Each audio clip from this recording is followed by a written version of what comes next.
I don't remember being taken care of for a mere $300,000. Despite having paid the entire cost of the condo for my eldest son David and his wife Barbara, it's Barbara who insults me.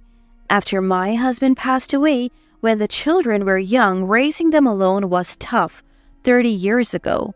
The world was facing a recession. Even though dual-income families were becoming common, the only option for women after childbirth were part-time jobs. Full-time employment was hard to come by. Despite struggling financially and finally buying David and Barbara a condo, Barbara is anything but grateful. Instead, she's outright rude. She even goes so far as to insult me, unable to hold back anymore. "Don't you have anything to say about the terrible things being said to me?" I said to David. "Just stop the payments." He seemed unconcerned. Something inside me snapped. "With pleasure," I said, and I stopped all the payments I had been taking care of. My name is Patricia Smith. I'm 53 and raised 2 boys on my own. Married at 20, had my eldest son David at 22, and 3 years later, my second son Charles was born. My husband was kind and family-oriented. We were happy back then. He worked for a small to medium-sized company, not earning much, but as a housewife I managed by finding the cheapest groceries in ads. Before payday, it was all about stretching the budget. On payday, steak was on the menu. A clear reflection of our financial situation at the time. When Charles turned 3 and we were talking about wanting a girl, my husband died in a traffic accident. We hadn't taken out life insurance, so our family's income stopped abruptly, plunging us into hardship. Our savings for the 3rd child's birth expenses ran out quickly, and I worked day and night. At that time, dual-income families were just becoming as common as housewives, but jobs were mainly part-time, and full-time work for women after childbirth was rare. I earned $7 an hour during the day and $9 at night. There were better-paying jobs in night restaurants, but I couldn't bear the thought of dealing with drunk customers while raising 2 boys in elementary school. As a part-timer, I had no bonuses or extra income. Every month, even if I managed to earn enough for our expenses, any unexpected costs were a struggle. I could buy things for David, but not for Charles. That led to Charles being bullied at school, and even David was mocked. Desperate to increase my income, I opened the computer my husband had bought and started looking for work I could do in my spare time.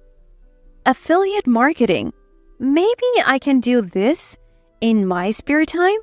I started a blog titled Single Mother Struggles in Raising Children and casually posted product ads with links. That alone generated income, earning a few $100s more each month. My side hustle surprisingly took off.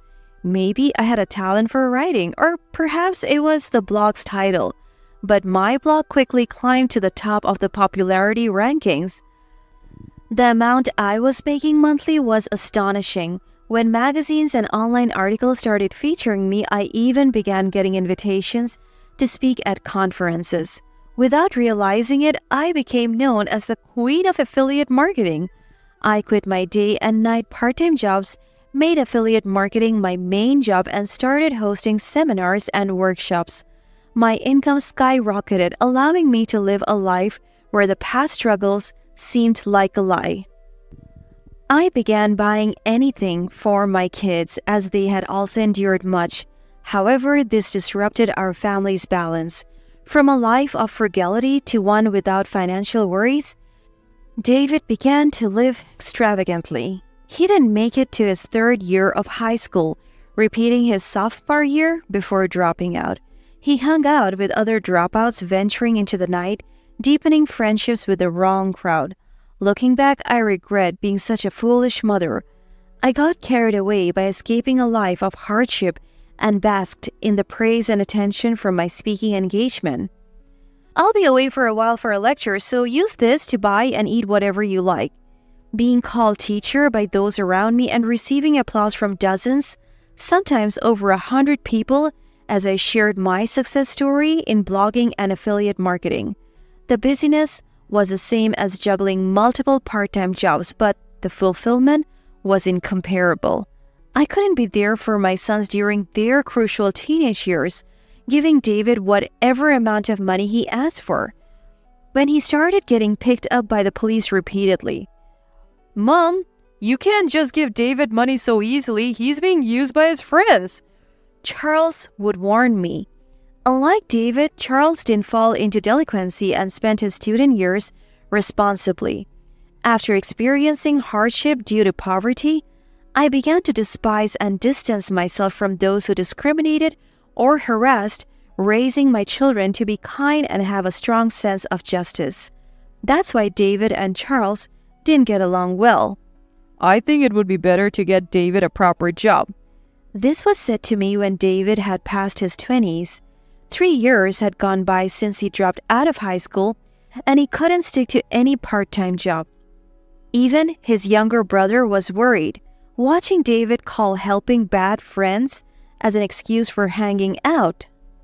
I pulled some strings with an acquaintance to get David a job at a publishing house, but that didn't last long either. Repeated unauthorized tardiness and absences led to his dismissal, being fired from the publishing house of a friend who had helped publish my blog and success story pained me with David's selfishness. I apologized on behalf of my adult son to the employees of the publishing house who said, "We failed in our guidance," apologizing back. It was an uncomfortable situation that benefited no one, just a waste of time. I don't like being told what to do by others. I want to do something on my own, David said without addressing his lack of patience, and then spoke of starting his own business. The import company I funded for him traveling to Italy, Paris, Australia, Hong Kong ended up as a tourist trip, retreating with a huge loss. I have many close friends, so I'm sure I'll be successful, he said, starting a network marketing business next. I bought pots and water purifiers for David's sake, but that too didn't last, and he even signed up Charles as a member without consent, worsening their relationship. Charles was unwittingly used to sell these products to his friends, and both Charles and I had to go around apologizing multiple times. Despite all this, David fell in love with Barbara, whom he met through this network business, and they decided to marry and work seriously. Thinking that marriage and having a family might instill some responsibility, I helped David again. Their new condo, I paid for the entire cost. They didn't have a wedding due to their unstable life after quitting network marketing. They wanted to open a wine bar in Manhattan, so I funded their startup. David is now over 30, married. He shouldn't always rely on his parents. Despite helping with jobs and startup funding, as he kept quitting, we opened the store as a corporation with both David and me as representatives. I pressed on him that this was his last chance, his final warning, and we went into a joint venture. But as expected, it didn't go well. David bragged about getting good wines cheaply through contacts from his import days, but it seemed like he was just holding nightly drinking parties with friends. "Patricia, why don't you bring some friends over for drinks sometimes?" When I occasionally visit, a nearly passed-out Barbara would brazenly ask, "Mom, you're an officer too. If you don't do something like sales, this place will go under." David, drunk and laughing sloppily, left me speechless. As a parent, I tolerated David's irresponsible words, but Barbara's attitude only brought disgust. "I come from quite a good family, you know. My parents are wealthy. If you're ever in trouble with money, I can help," Barbara would always say, holding an empty bottle of red wine. However, having met Barbara's parents just once at a family meeting, they didn't seem affluent at all, and I only remember the intimidating presence of Barbara's brother, Richard. "Man, I always wanted a brother, so I'm happy about this." David was oddly attached to Richard at that time. Months after opening, the bar was recording tens of thousands of dollars in losses each month, and the startup funds I provided were depleted. Now, I'm covering the monthly deficits, but neither David nor Barbara show any sense of urgency or anxiety. What should I do? I finally reached my limit and consulted with my younger son, Charles. Charles had been avoiding David since the network business incident, but he took my concerns seriously. I'll look into a few things. There's been something on my mind for a while, he said. A week later, I visited David's bar. The end of the month was near and the deadline for rent and utility payments was approaching. I needed to check the sales and cover any shortfall. It was 9 p.m., the busiest time for a wine bar, yet the only people inside were Richard and his friends, with David and Barbara drunkenly joining them at the table. How many times had I witnessed this disheartening scene in the months since opening? I sighed deeply and approached David. David, if this continues, I'm going to shut down the shop, I said calmly. The first to react wasn't David, but Barbara. Why are you making that scary face? If that's the case, Patricia should do some sales and bring in her acquaintances, she said, causing discomfort with her tone. You said you would work hard with David, but what's this behavior all about? I didn't want to even speak to Barbara, but in this situation, I couldn't avoid it. Every day, they just drank with Richard's friends. What was their intention? I couldn't help but confront them. Though Barbara was too drunk to give a coherent answer, Richard spoke up instead. What are you saying? You are a giant representative. Quitting would just damage your own reputation, he said arrogantly, sitting back on the sofa showing no respect for an elder or a relative. People who are poor don't know how to handle money. It's fine. We're spending it for you, Barbara shockingly said, making me lose my composure. How can you say something so awful? I paid for the startup of the shop and even your condo, I blurted out. I'd always indulged their whims, feeling guilty for the hardships my children faced due to money when they were young. But Barbara's insults, despite me paying for their condo, were too much to bear. Then Barbara said, I don't remember being taken care of for just $300,000, and turned away. David, don't you have anything to say about the terrible things being said to me? I confronted David, who didn't even try to defend his mother, being insulted right in front of him. Stop the payments then, David said, his face red from drinking, not even looking at me. Something inside me snapped. With pleasure, I said, and left the bar. As I exited, Barbara's voice loudly echoed, Go ahead and try if you can. A few days later, the month had changed and I was summoned to the bar by David and Barbara. They were probably being hounded for payments since I had stopped all the end-of-month payments. I'll go with you, Charles said, joining me, which was reassuring. We arrived at 1 p.m. for the discussion, choosing a time when that couple wouldn't be drinking. David, Barbara, and even Richard were there. Richard started the conversation first. What, did you bring a man as your bodyguard today? He said mockingly at the sight of Charles. David explained to Richard, Oh, that's my brother. And Richard nodded in understanding. Their speech was clear, indicating they hadn't been drinking, which was a relief. However, it bothered me that while Barbara and Richard were seated on the sofa, David stood alone. So what's your plan? Not paying rent or utilities? Richard suddenly began, his feet slamming onto the table with an audacious attitude. His rudeness was infuriating. This has nothing to do with you, I retorted in an argumentative tone. No, it's not entirely unrelated. Let's proceed. Charles interjected. I'm Charles Smith, an attorney. Barbara Jones and Richard Brown, who claims to be your brother. I'm suing you for fraud and embezzlement. When Charles clearly and logically stated his intention, the three in front of us exchanged confused glances. Charles, when did you become a lawyer? At the time of the network business incident, Charles was still in high school. Since then, he hadn't had a proper conversation with his brother, so David was unaware of Charles' profession. Barbara Jones, you haven't yet submitted your marriage registration with David Smith, but you live in the condo my mother bought with David and work in the store she funded, so it's considered a common law marriage. Charles continued methodically, ignoring David's question. What? You haven't submitted the marriage registration yet? David was surprised by Charles' revelation and questioned Barbara, readjusting her posture from a slouch position. Well, that is... Barbara stammered. I had thought Charles's investigation was about this when he mentioned looking into something, but it seemed he had delved much deeper, speaking as if he had prepared for this moment. Furthermore, you have had an intimate relationship with Richard Brown before moving in with David, and you live together, right? Charles's next assertion shocked David, who interjected, Richard, your last name is Brown. It was a fact I was learning for the first time too, but David's naivety frustrated me. Additionally, you're still staying at Richard's house several times a week, which suggests a common law marriage with him too, potentially constituting bigamy. As Charles pressed Barbara, she became flustered and confronted Richard sitting next to her. Wait, Richard? What's this about? You said deceiving David wouldn't be a crime.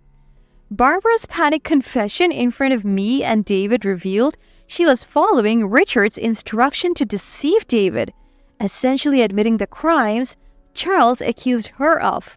I was appalled. You approached David for money, intentionally deceived him, and maintained a polygamous relationship. It looks like marriage fraud too. Charles pointed out calmly, not missing a beat of their reactions. There was no escaping now. Then Richard, who had been domineering until now, suddenly changed his tone. Wait, please wait, I'm sorry. I didn't mean for it to go this far. He apologized repeatedly, stepping down from the sofa. You may not have meant it, but you have been selling the expensive wines purchased by this bar on a personal website. That's embezzlement, and it's intentional and malicious. Charles had seen the bar's accounts that I had shown him. He had thoroughly investigated every detail. Please, don't sue me. I have other things to worry about. Other things? I wondered, but Charles quickly clarified. Other things? Oh, you mean the suspended sentence for a previous marriage fraud with Barbara. You got lucky with a suspended sentence after settling the first offense, but reoffending soon after will accumulate the sentences. A long prison term is your own responsibility. So these two had been caught for the same crime before with someone else? As I was coming to terms with Charles's explanation. What about me? Hey, what happens to me? Barbara, the fraudster, selfishly interjected. You're also on a suspended sentence, so it's the same. By the time it's completed, you'll be older than my mother, whose current age is 53. I'm 53 now, and she seemed to be in her early 30s. Is it even possible to get a sentence of over 20 years? A reoffense during probation means the previous sentence of 5 years will be added to the current crime. With evidence of embezzlement, fraud, and bigamy, be prepared. Charles explained, although I don't understand the details. It seemed severe. The two resigned themselves, falling silent. What? So I was a victim of deception. Charles, thank you. You saved me. David naively and inappropriately thanked Charles, assuming his innocence. We'll be pressing criminal charges against these two, but I'm also considering a civil lawsuit against David. Charles coldly informed the jubilant David. What's that? I don't understand complicated stuff. David exclaimed in frustration. Charles mentioned suing David for neglecting his management duties in our joint venture, influenced by Brown, and for turning a blind eye to the expensive wines Brown had been diverting. If David doesn't change, I might even press criminal charges for breach of trust. Charles stated unequivocally. I remained silent as the three pleaded. Please have mercy. To Charles. Charles had heard bad rumors about Barbara Jones since the network business incident and had been aware of her existence. While studying law in college and working part-time at a detective agency, Charles strategically sought connections to aid his investigations, aiming to pass the bar exam. After graduating, he continued his part-time job at the detective agency while persistently taking the bar exam, finally becoming a lawyer last year. Despite being a new attorney, he is respected for his investigative skills. His sense of justice, forged by unjust childhood bullying, has shaped him into a calm and assertive adult. Even though they are brothers, I can only sigh at the differences between him and David. The difference between him and his brother David is stark, a reminder of my shortcomings in parenting. Though Charles has learned from these negative experiences. Years later, Charles hasn't sued David, Barbara, or Richard. In fact, he hasn't yet. He says there's time due to the statute of limitations for fraud, and with evidence ready, there is no rush. He's waiting to see if they genuinely reform. I'm not well versed in law, so it's unclear to me how this differs from a thread, but the three have drastically changed. Barbara now works in a nursing home, cutting her hair and nails and forgoing makeup. Richard is at a monastery, busy with chores and cleaning as a novice. Naturally, they are probably afraid of being sued. David, the one I was most concerned about, has cut ties with Barbara and Richard and is running the wine bar alone. His introduction to quality wine imports seems valid. Inspired by Charles, he's now earnestly managing the business. The location I chose for the bar is prime. While not bustling, it shouldn't incur huge losses if managed properly. It seems he's waking up, gradually gaining recognition for providing quality wine. He is diligently transferring the amount stated in Charles's written agreement to me each month. If I'm convinced of his genuine change, I might use the story of the wine bar's trials for a book and its release party.